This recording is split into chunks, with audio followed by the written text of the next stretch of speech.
Hello viewers, the question is, in measuring the sides of a rectangle, there is an excess of 5% on one side and 2% deficit on the other.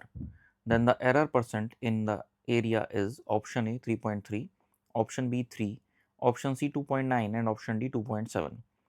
तो यहाँ पे कहा गया है कि एक rectangle है, सपोज ये रेक्टेंगल है जिसकी की साइड लेंथ है L और इसकी ब्रेड्थ है B।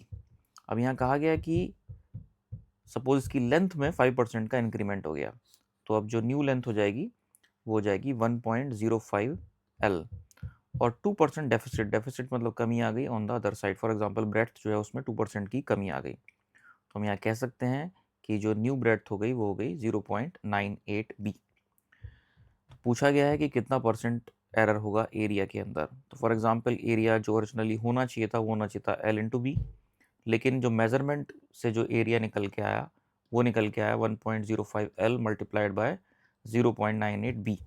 इसको हम सॉल्व करेंगे तो ये वैल्यू आती है 1.029 L इंटू बी।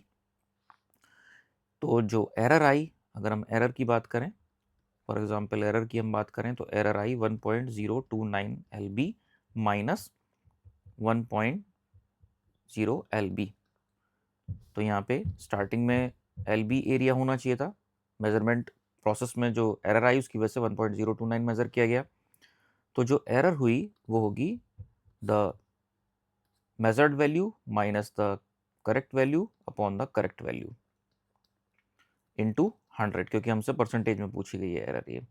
इसको हम सॉल्व करेंगे तो ये वैल्यू आ जाएगी 0.029 LB से LB कैंसिल आउट हो जाएगा न्यूमरेटर डिनोमिनेटर में एंड दिस मल्टीप्लाइड बाय 100। तो ये वैल्यू आती है 2.9%। तो हम कह सकते हैं कि यहाँ पे ऑप्शन सी हमारा करेक्ट होगा, 2.9 इज द करेक्ट आंसर।